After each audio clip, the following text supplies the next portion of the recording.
की सम्मानित मंच, सम्मानित सदन और सदन में उपस्थित हमारे श्रेष्ठ संतगण, जिनका भी आज हमको आशीर्वाद प्राप्त हो रहा है। मुझसे पूर्व वक्ताओं सभी अतिथियों का जो हमारे बीच में जनसंघ से भाजपा तक के सफर के साक्षी और अग्रणी पंक्ति में रहे, उन सब का परिचय कराया। आज हमारा सौभाग्य है कि देश के यशस्वी प्रधानमंत्री श्री नरेंद्र जी मोदी द्वारा उनके नेतृत्व में वित्त मंत्री जी ने जो केंद्रीय बजट रखा है, उसकी चर्चा और प्रबुद्धजन के माध्यम से आम जन को कैसे हम अपनी बात को कहेंगे, एक संवाद के रूप में, सेतु के रूप में, उन सब का मार्गदर्शन करने के लिए पधारे एक ऐसा राजनीतिज्ञ जिसने जिंदगी की शुरुआत बहुत ही संघर्ष के साथ प्रारंभ की। 21 जून 1960 को आप उत्तर प्रदेश के इटावा जिले में उमरिया गांव में आपका जन्म हुआ। जन्म से निरंतर आपने एक संघर्ष करते हुए आपने जो शिक्षा प्राप्त की, वो हम सब के लिए सौभाग्य का विषय है। आप बीएससी हैं, एमएससी हैं, आपने एलएलबी की, पीएचडी की, एमएसडी की, और उसके बाद आप एक ऐसे सामान्य वर्ग से होते हुए भी अपनी शिक्षा के आधार पर, कर्म शक्ति के आधार पर आगरा के कॉलेज में प्रोफेसर रह चुके हैं।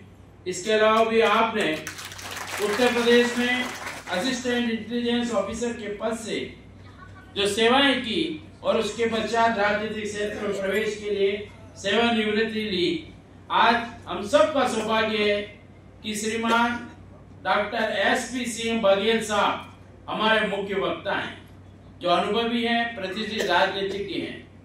और मैं कह सकता हूं कि आपके जीवन की उपलब्धियों को बहुत संक्षिप्त शब्दों में कहना बहुत कठिन काम है, पर ये कह सकता हूं कि एक ऐसा उदयमान सितारा जो राजस्थान से लेकर हमारे बिल्कुल सीमावर्ती क्षेत्र आगरा के से जो आप प्रतिनिधित्व करते हैं, ये हमारा सौभाग्य है कि आपने 3 बार उत्तर प्रदेश की जलेसर लोकसभा से आपने प्रतिनिधित्व किया।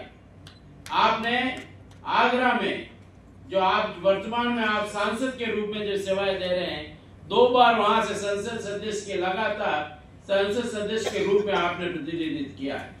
1 बार आप राज्यसभा के सदस्य रहे, 1 बार आप योगी जी की सरकार में आप कैबिनेट मंत्री के रूप में भी विधायक रह चुके हैं।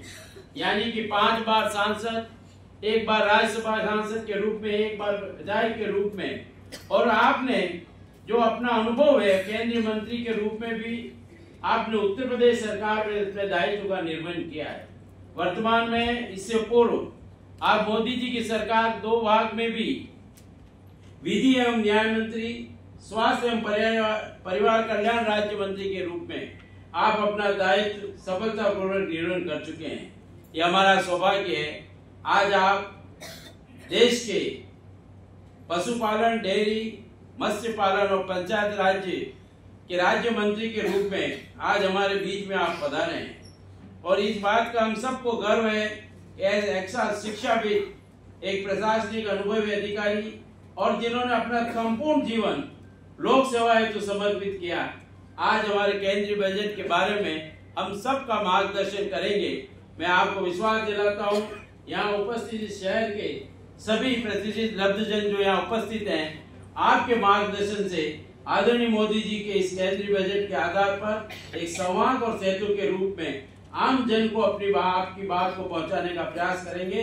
पुनः मंच और सदन आपका हार्दिक स्वागत, अभिनंदन करता है। जय भारत। बहुत बहुत आभार मोदी साहब। आपने हमारा आज के मुख्य वक्ता और मुख्य अतिथि के बारे में जो परिचय दिया, वास्तव में हमारे लिए ये एक बहुत बड़ी बात है कि ऐसे वक्ता हमारे बीच में आए जिनका हमको मार्गदर्शन मिलेगा। अब मैं पारस जी सिंघी साहब से आग्रह करूंगा कि आप एक गीत करा लें। आदरणीय पारस जी सिंघी साहब।